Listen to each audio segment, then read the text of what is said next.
नमस्कार विद्यार्थी मित्रों मैत्रिणीनों, प्यारे बच्चों, कैसे हो।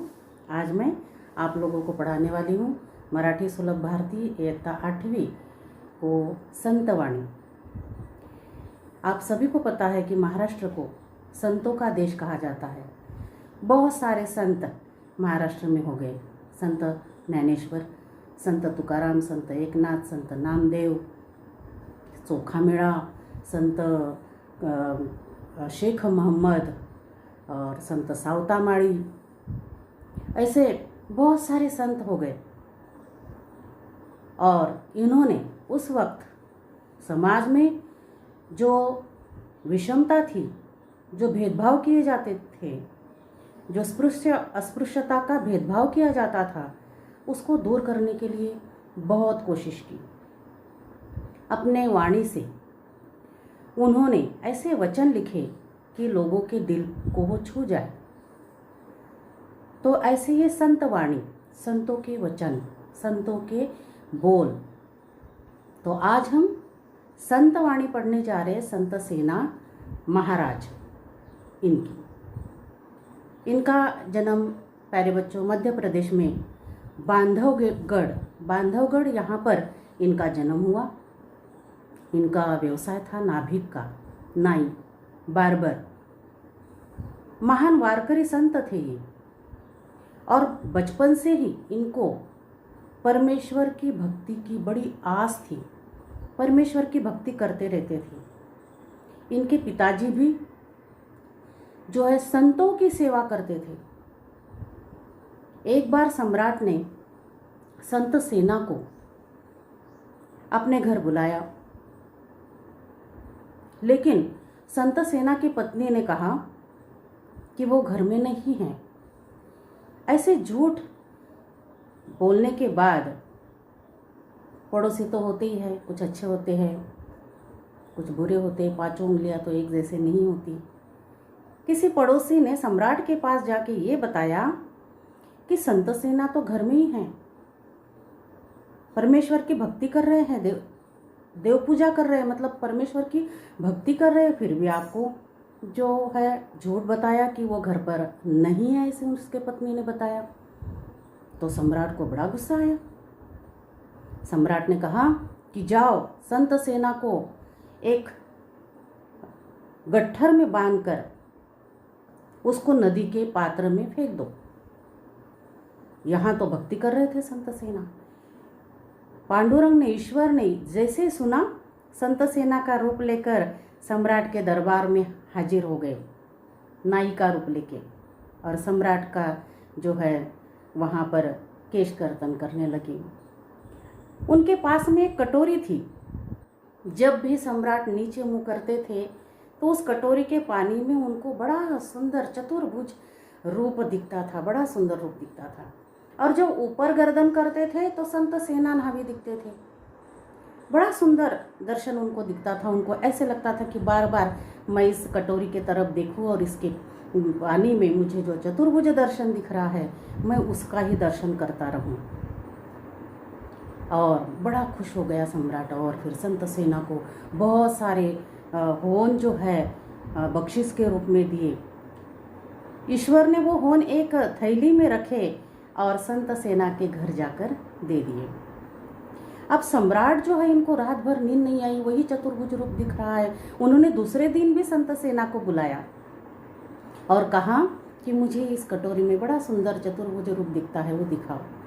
अब संत सेना जो है ये आश्चर्यचकित हो गए कि मैं तो कल नहीं आया, मैंने तो कोई कटोरी नहीं लाई, और ये जरूर पांडुरंग का काम है, ईश्वर का काम है, परमेश्वर का काम है। और उन्होंने ही मेरी जगह पर आकर जो है, जो काम मैंने करना चाहिए था, वो काम जो है ईश्वर ने किया है। जैसे सावतामाळी को कांदा मुळा भाजी अवघी विठाई माझी, उनको प्याज में, मूली में, सब्जियों में ईश्वर दिखते थे। तो इस तरह से जो है गोरा कुम्हार है, उसका उदाहरण हमारे पास है। तो इनको ये इतने तल्लीन थे, इतने मग्न थे, इतने ईश्वर के ऊपर इनकी आस्था थी, श्रद्धा थी, भक्ति थी कि उस समय वो ईश्वर को यही मांगते थे कि अस्पृश्यता जो है, जो विषमता है, जो भेदभाव, जो उच्च समाज के लोग खुद को उच्च समझते हैं, वरिष्ठ समझते हैं, वह इनके ऊपर अन्याय करते थे और इनको जो है बहुत परेशान करते थे। तो सारे संतों ने मिलकर, ज्ञानेश्वर जो थे, ज्ञानेश्वर जो थे, इनका संप्रदाय जो था, मतलब आश्चर्य की बात है कि इनके संप्रदाय में हर जाति धर्म का जो वारकरी था, संत था, हर जाति धर्म का था। अब उदाहरण के तौर पर देखो, संत तुकाराम जो थे वाणी समाज के थे, शेख मोहम्मद मुस्लिम समाज के थे, सावता माड़ी जो है माली थे, संत एकनाथ है ब्राह्मण थे, संत नामदेव है ये शिंपी मतलब टेलर का काम करने वाले थे। तो सावता माड़ी जो है यह अपना माली का काम करते थे, और संत चोखा मेड़ा जो थे ये बौद्ध समाज के थे, संत सेना नावी ये नाई समाज के थे। बताओ, अलग अलग जाति धर्म के लोग इस संप्रदाय में थे, और यह सारे के सारे विषमता उस समय दूर करने के लिए बहुत कोशिश करते थे और अपनी वाणी से लोगों को समझाते थे। तो संत सेना महाराज 13वें शतकाचा उत्तरार्ध, 13वें शतक का उत्तरार्ध, प्रसिद्ध संत कवी संत ज्ञानेश्वर, संत नामदेव, इनके वो समकालीन संत सेना महाराज यह पंढरी के वारकरी थे। उनके नाम पर 150 अभंग जो है, वचने जो है उन्होंने लिखे हुए, उनके बोल वह प्रसिद्ध है। संतांच्या सान्निध्यात मिळणाऱ्या आनंदाचे वर्णन प्रस्तुत अभंगामध्ये केलेले आहे। संतों के सान्निध्य में रहकर जो आनंद होता था उनको, वह उन्होंने इस वचन में, इस अभंग में हमें बताया हुआ है। संत सेना कहते थे, धन कोणा कामाले, धन कोणा कामाले, पहा विचारुनी भले, धन कोणा कामाले, पहा विचारुनी भले। धन किसके काम आया, कब तक काम आया, कौन धन को साथ लेकर गया, हर एक को पूछो। ऐसे सकळ जाणती, कळोनिया आंधळे होती, ऐसे सकळ जाणती, कळोनिया आंधळे होती। सबको मालूम है कुछ नहीं साथ आने वाला, फिर भी अंधे हो जाते, बहरे हो जाते, गूंगे हो जाते हैं और पैसों के पीछे पड़ते हैं। स्त्रिया पुत्रा बंधू पाही, त्याचा तुझा संबंध नाही, स्त्रिया पुत्र बंधू पाही, त्याचा तुझा संबंध नाही। सखा पांडुरंगा वीण, सेना म्हणे दूजा कोण, सखा पांडुरंगा वीण, सेना म्हणे दूजा कोण। अपना जो सखा है, मित्र है, वो ईश्वर है और कोई अपना नहीं है, ऐसे उन्होंने अपने एक अभंग में कहा हुआ है, जो उन्होंने लिखा हुआ है। तो आज हम जो पढ़ने वाले हैं उनका जो अभंग है इस तरह से है। आजी सोनियाचा दिवस दृष्टी देखिले संतास। आज जो है संत सेना महाराज कह रहे हैं कि संत के मिलन के बाद मैं जब संतों को मिलता हूँ तो मुझे बड़ा आनंद होता है।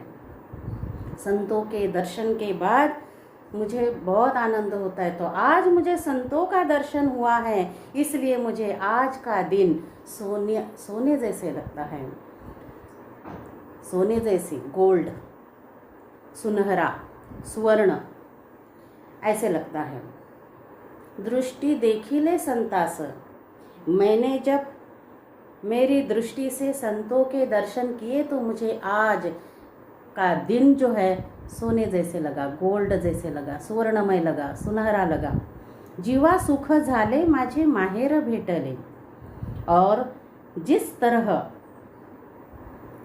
अपनी ससुराल जो लड़की जाती है और जब उसके बाद में वो अपने मायके आती है तो तब उसको जितनी खुशी होती है उतनी ही खुशी मुझे हुई है, ऐसे संत सेना महाराज कह रहे हैं कि संतों के दर्शन के बाद मुझे इतना आनंद हुआ, इतनी खुशी हुई है कि जैसे ससुराल से लौटती है, मायके आती है, उस लड़की को जितनी खुशी होती है उतनी खुशी मुझे हुई है। अवघा निरसला क्षीण देखता संत चरण, संतों का दर्शन लेने के बाद मेरी सारी थकान दूर हो गई। आजे दिवाळी दसरा सेना म्हणे आले घरा। आनंद का वर्णन करते हुए, खुशी का वर्णन करते हुए संत सेना महाराज कह रहे हैं कि संत चरण जो है उनके संत चरणों के तरफ मेरी दृष्टि गई तो मुझे ऐसे लगा कि मेरी थकान सारी दूर हो गई और मेरे घर में आज दीपावली दशहरा जैसा त्यौहार जो है वह आ गया। इतना उत्साह उनके अंदर आ गया संतों के दर्शन के बाद कि उनको ऐसे लगा कि आज का दिन मेरा स्वर्णमय दिन है। और जैसे मायके आती है लड़की उस तरह से कैसे खुश होती है, इतनी खुशी मुझे हुई है और सारी थकान मेरी दूर हो गई है संतों के दर्शन के कारण। और मुझे ऐसे लग रहा है कि आज मेरे घर में जो है दीपावली दिवाली दशहरा मैं उत्साह के साथ मना रहा हूँ। तो इस तरह से जो है संत सेना महाराज इन्होंने यह संतवाणी लिखी हुई है। तो प्यारे बच्चों, मैं उम्मीद करती हूँ कि आपको यह संतवाणी समझ में आई होगी। ओके बेटा, बाय।